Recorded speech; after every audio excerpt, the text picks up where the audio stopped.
Welcome back, guys, to the 2 Plus podcast. I am Paddy, and today I am going to run through a video that I think is vitally important to someone that would like to get good at Warhammer, the old world, and probably any variation of Warhammer that there is in the world, because I'm going to run through some mistakes that I made in a recent game, which I believe cost me the game, and they all happened in the deployment phase, the very first part of the game, arguably the part of the game you have the most control of. And I made several mistakes that led to an absolute demolition of myself. And I'm going to point out what I did wrong, because if there's an area of the game that I think I could improve on, it is in the deployment phase most predominantly. There's plenty of areas I can improve on, by the way. But deployment is an area where I find I make mistakes, and it's pretty common. You hear people say after a game that they've lost, I lost it in deployment. And there's certain things you can consider when you are deploying your army that would increase your chances to win despite list imbalance with your opposing player. In this game that I played, I would say I had the weaker list, but not enough to say that I couldn't win the game by any stretch. It was exacerbated severely by my poor generalship of where I placed my units and the resulting turns after that. Essentially, by turn 2.5, I reckon I had lost this game, and that was purely because of deployment. So let's get stuck into what some of the factors you need to consider are for deployment. First and foremost is terrain, the layout of the board. Before you consider what your army does, you need to look at what's in front of you and see what affects the game. How do I use this to my advantage, and how do I disadvantage my opponent by putting certain things in certain places? I'll get into how your list plays a part in this in a second, but a good Warhammer game has a good terrain map that affects the game, because that's a way of bringing armies back into balance, bringing lists back into balance. So if you know how to manipulate terrain, say by blocking line of sight or using difficult terrain, or hiding some of your units for a turn, then you can go a very long way in improving your results of your games. Another thing to consider is your war machines and your opponent's war machines. War machines, I think, are a really big part of the old world. Gun lines get spoken about a lot, and you hear of like shooting lists. Great cannons, you've probably heard Alex and I bang on about them for a while, but I think they're arguably one of the stronger things in the game. They have a very specific role, and they're very, very good at it. I would be hard-pressed to find a unit in the game that fulfills their role as well as the Great Cannon does. And we're about to see that in a second. But where your opponent is going to place their war machines and where you are going to place your war machines is a huge, huge factor if you have them and if your opponent has them. So you can see in that image there at the top right, there is a hill. If your opponent has war machines, it's pretty likely they're going to put them on the hill. Alex brought out a video last week, I think, talking about how that might be a false flag and that it might just kind of give away the strategy a bit too much. And do you really need bird's eye view? Really, the damage is done with war machines in the first 2 turns. So as long as you're not blocking your own line of sight, then you get a few shots off anyway. But where you are going to place your war machine, like that trebuchet, the bottom left there, matters a lot. Similarly, shooting is affected severely by terrain. So if you are coming up against a list that is heavy shooting, whether it be elven bows, Empire handguns, or war machines, again, then you need to use terrain to your advantage. I'm going to show you in a second how not to do that and the destruction that can unfold after that. So if you're fighting against a gun line, it's really not worth the risk of sticking your head out turn 1 in the hope that you get to go first, because that's relying on a dice roll. It's so much better if you play it safe, hide, and if you get lucky and go first, then you poke your head out. But giving your opponent an uncombated first turn of shooting can honestly lose you the game. So shooting, I would say, including magic missiles, is maybe one of the biggest factors to consider when deploying. The second one is more strategic. Sorry, not second one. The next one is more strategic, which is the speed. So Each army has its own play style. Each list has its own play style. Depending on who you are playing against and what list you are bringing, both of those lists will have a certain speed factor about them, as in, can you rush your opponent? Can you evade your opponent? So can you get in their face and fight quickly, or can you run away from them better than they can while you whittle them down? So if your army is slow, then you're either going to bunker down in a corner with shooting, or you're going to do the inevitable and march up and try and fight your opponent. If you're really quick, you have a lot more freedom. So you can play a lot more defensively if you have a fast army. I play Wood Elves. Glade Riders are a great example of this. They're one of the fastest units in the game, one of the fastest light cav in the game. You hide them turn one, poke your head out, shoot, reserve move back. Wild Riders, another one. You put them on the extreme flank, cut in hard, and they're going to cover more ground than your opponent will because they're movement 9 cavalry. So speed is a big factor. Are you the fast one or are you the slow one? And that is how you can... A common mistake is often just deploy on the 12-inch deployment line because that's as far as I can go forward. But if you're faster than your opponent, you can give yourself a bit more range and then use that speed to open up the battlefield, open up a flank, and not let your opponent catch you for longer. So try and take that into account when deploying also. A little bit more granular is unit matchups. So I've said for a long time, the best Warhammer is played when the list building phase is at least semi-transparent. Tournaments, events are one thing, sure. But if you're playing with your friend on a Thursday night at their house, then it is best, in my opinion, if you have an open discussion in the lead up to it about what units you want to bring. Not necessarily, here's my list, counter it, but saying things like, I'm going to bring a unit of 25 Eternal Guard to this game. So that there's this idea of, okay, he's not bringing double dragon, triple glade rider, wood elves. So when that happens, you get a much more balanced battle and you can start thinking about unit matchups. This can be applied to tournaments though also when you find out who your opponent is and they're running through their list, you need to be able to think, okay, this thing of mine can kill that thing of his or theirs, and that thing of theirs will annihilate this thing of mine. And that should affect where you deploy your things. If you just pick 12 inches from the edge of your board edge and go there, you're going to lose every time. You need to think of where they've placed that unit. Can this unit kill it? Is that why I brought this unit? Then that's where it's going. And on the converse, is that their hammer unit? Well, then I need to put my vital piece further away from them. The other thing to consider is, are you likely to get the +1 for the dice roll to go first? It's a real thing, and it affects armies differently. Shooting armies love to go first. Wood elves maybe aside, but a gunline army would love to go first because they get one round of shooting before you go. Similarly, a double dragon rush army would love to go first because you just get in their face. So if you have more drops than your opponent and you're not getting that +1, you need to consider what that is doing. I don't know the math. Someone can put it in the comments by all means, but I think I'm going to say, I've been told that it increases your chance to go first to 2/3 as opposed to 50-50. It may even be higher. And if a gunline generally, because they have war machines, has very few drops, if they get to go first, then you just need to back down at that moment. That's my advice anyway. Do it as you like and say, the chances are, maths would say, I'm not going to go first here, so I need to deploy defensively. So really take into account how many drops your opponent has and whether or not you're going to go first. Now, the next part is how to deploy to win. There's pretty core principles of deployment that if you follow, you have a better chance to win. The board is divided, if you think laterally, into thirds: left flank, center, right flank. Generally, you're not going to win all 3/3 of those unless there's a massive list disparity.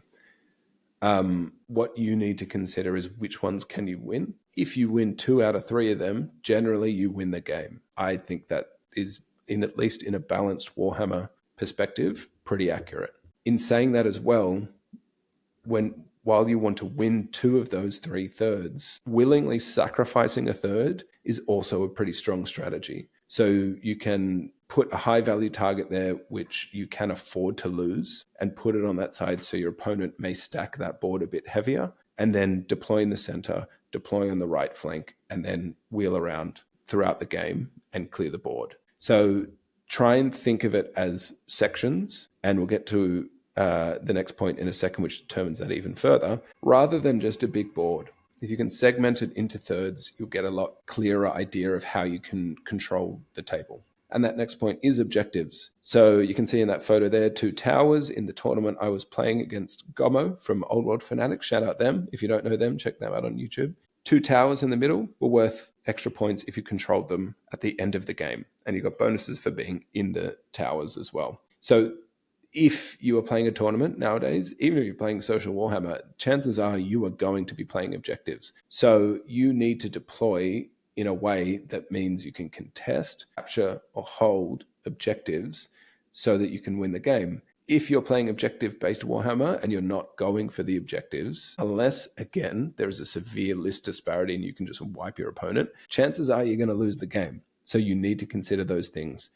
In this example in the photo there, core units, unit strength 10 or more infantry could capture these objectives. So you can see there, my Night Goblins in red, to the right of them, 10 Black Orcs that could also get in the tower. So that was a consideration I made in that one. I lost that game, but shout out to Como for some good play there. But objectives can't be ignored. If you're playing them, it is part for storytelling, but it's also, if you're playing to win, consider the objectives. The next point is a pretty well-regarded theory of gaming. I think it started from Magic the Gathering, which is the phrase of who's the beatdown. And that goes back to that pace and speed argument that I was making earlier. Who is the aggressor? And if it's not you, then you're the defender. So if you're getting out aggression by your opponent, then you need to start thinking about how can I ease into it and make sure that my hits count, because if you're just going to run at this person at the same pace, chances are you're going to lose. So who's the beatdown refers to that aggressive nature. Are you the aggressor? If so, go hard. If not, you have to be more strategic, more defensive with your movement. Otherwise, you will lose. And then when you're building your lists, it would be really weird if you're not building lists to... It's not really weird. Don't take offense to that, the thematic players out there. But if you're playing Warhammer to win, then there's no point just putting random units into your list. You've got to think, what units win me this game? And whatever those units are, you need to have them in the right position so they can turn the table for you. In the next slide, I'm going to show you how my win condition, which was my Black Orc on a Wyvern, and also one of my casters, I deployed atrociously, and it essentially cost me the game. So if you hamstring your win condition by putting it in the wrong position and having it take damage early or something like that, then you're going to lose the game also most likely. So think about how you are going to win. And turning up with 2,000 points isn't enough to win a game of Warhammer. Before we get into the nitty-gritty of it all, just shout out again our major sponsor, Pandemwargaming. If you want some player game aids, some base adapters, movement trays, really high quality plastic terrain, check out the link in our description. Dave's a fantastic guy. Go check out his material there. Our 2+ supporters as well are our Patreon and YouTube members. If you want to support the channel, please check out the links in the description. Welcome to Doc Whitson, our newest Patreon. Thank you very much for signing up, and thank you to everyone for keeping this channel running. But next, let's get into how I stuffed up majorly in my recent game against Mike. So what you can see here at the bottom is my Orcs and Goblins force against his Empire Grand Army force. So at that 1 point is Mike's Outriders. At this 2 point is my Black Orc Wyvern. How this interacts is vital. So how this deployment played out, I really thought Mike had stuffed up, which turns out I stuffed up majorly instead. He put down his Outriders before he put down his Great Cannons. So when I saw these Outriders out there, I was like, where the hell is he putting his cannons? He's screwed it. He won't have line of sight for turn 1. What an idiot. What a dumbass. Here we go. Game over. but he deployed his cannons behind his vanguarding unit of outriders. And it completely somehow caught me by surprise because I thought I'd already won. What that did to me is I didn't consider point number 2 here nearly long enough. I thought he had stuffed up and his cannon didn't have line of sight, and I was going to go first for some bizarre reason, despite he was getting the +1. And that meant I deployed my Wyvern with line of sight to these cannons here. It's arguably the biggest mistake you can make is put your monster in firing line of a cannon. I could have quite easily just deployed it here behind this forest or over here an inch back and he would have been safe. But instead, I didn't. My Wyvern takes 5 wounds turn 1. 4 from the cannon, cannons, and an extra 1 from the outriders. I had nowhere to put my Wyvern after that. It ended up dying turn 3. I stuffed up majorly and I lost the thing that could kill most of his army. The interesting part about that as well, leading into this game, I was talking about unit matchups before, but this Wyvern was the answer to this guy right here. It was a Grandmaster on a Demigryph. We talked openly about our lists. We shared, we edited, we said these are the changes I made, blah, blah, blah. Going into this game, this guy was meant to be fighting that guy. And I don't know why I deployed him over here. I had a lapse and it really cost me the whole game. I think what would have affected it is point number 3 down here, which you can see my baggage train. I think I was trying to protect my baggage train, but really at the cost of the game, it's not worth it. So I guess the point there is to have a plan of your matchups like I did, follow through with it unless there's some deviation that makes you have to rethink it. But if you look in the middle of that board right there, there's a giant hill and he deployed his cannon before my Wyvern and I still put it in line of sight. If I just put it behind the impassable terrain, it would have been safe as houses. So that's an example of how you can use the terrain to affect it also. Cannons, he has no hill in his deployment, which means terrain is going to block line of sight. There's a giant fat hill in the middle. I knew he'd place them there. So a smart person would deploy his large targets on this side of the battlefield away from the cannons. I thought I was really clever because I'd put this Mangler in front of my Doom Diver and next to the forest there. So if the cannons did shoot at my Mangler, it could stop a cannonball, maybe 2 on turn 1, and then my Doom Diver would still shoot. But I didn't for one point consider my Wyvern, which was a massive, massive error on my behalf. Going back to that matchup point, if you see here, I have an Arachnarok Spider, which I was pretty married to bringing. I know it's not the most efficient thing in the book, but I wanted to play it. I think it's painted really well. It looks cool.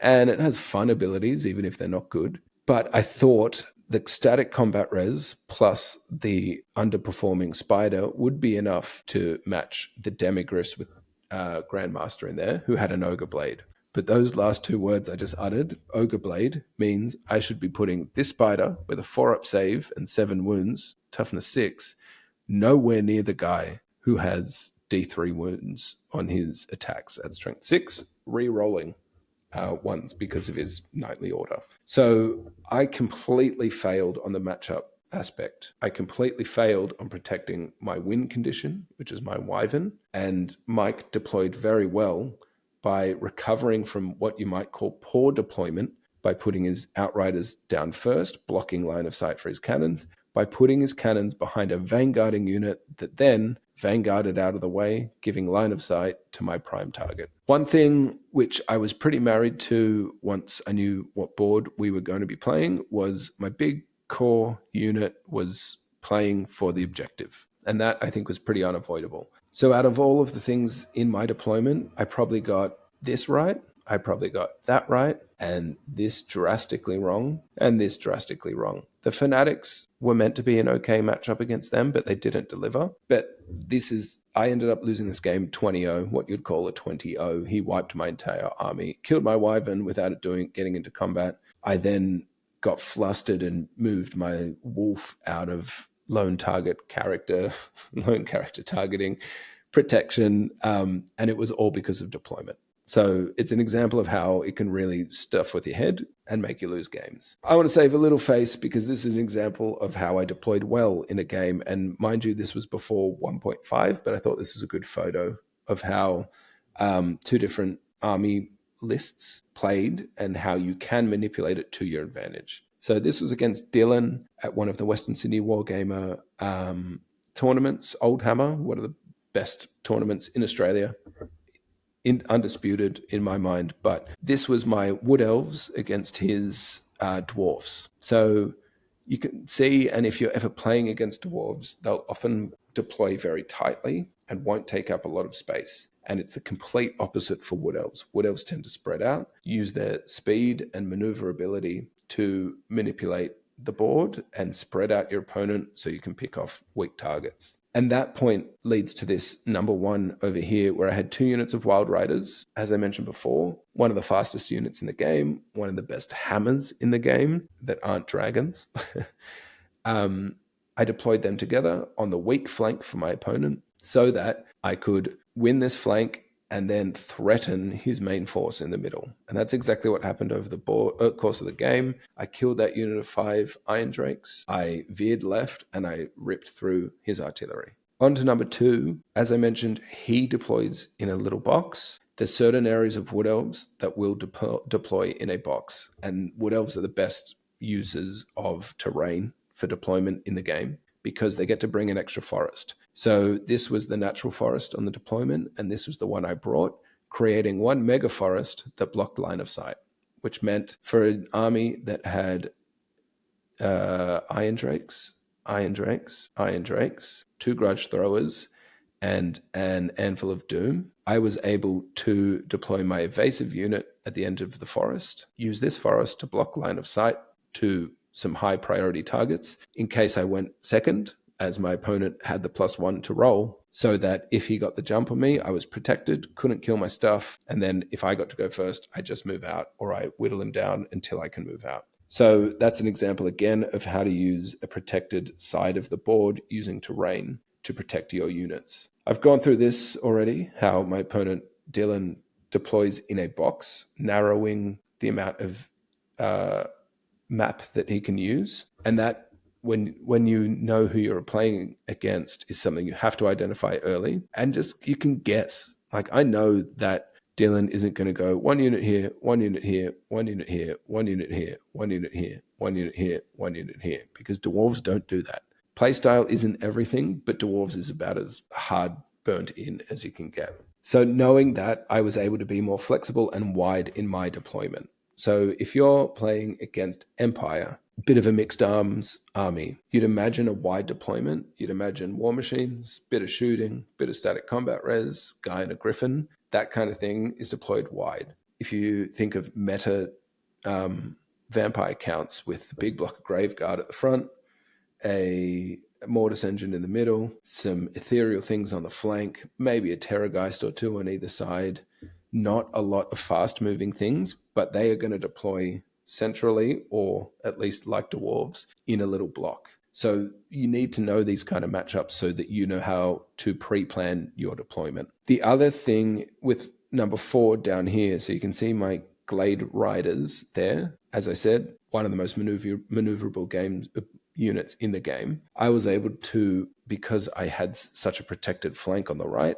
deploy them pretty freely, but far enough away that I could move them in, shoot, move them in, move them back to safety. In front of them are some low priority targets, just in case things go awry, then they can be the things that get killed. I can also move those low priority targets forward towards number 5 there, which is the objective. And I had some Dryads, a Glade Captain BSB on a Stag, and some Deepwood Scouts, so they were able to pressure the objective in the middle there, while my maneuverable things behind were just dancing around. My fast-hitting hammer on the right flank charged through whatever I liked. And then my bottom left side was able to keep my opponent honest because the threats were there with magic, dragon, poison shooting, and Warhawk Riders that can catch people off guard, which allowed me to dominate what looks like, you'd say, 3/4 of the board, which is a Wood Elf benefit. Not every army can do that, but your army has certain deployment mechanics that work in their favor. So there you have it, guys. That is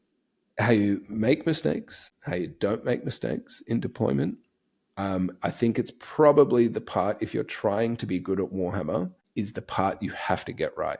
Because if you stuff it up, you tend to lose. Most of my games that I lose that aren't because of a supreme list differential is because I deployed wrong and it was too hard for me to dig up out of that hole. So I hope you found this helpful. Let me know what tips you make. Some people like to write down their matchups, where their units are deploying on the board, who's controlling what areas of the board. If that's something you do, let me know. If not, let me know your tips and tricks to deployment. I think it's very, very important. Thanks again for watching, guys, and we will see you for the next episode of the 2 Plus podcast very soon.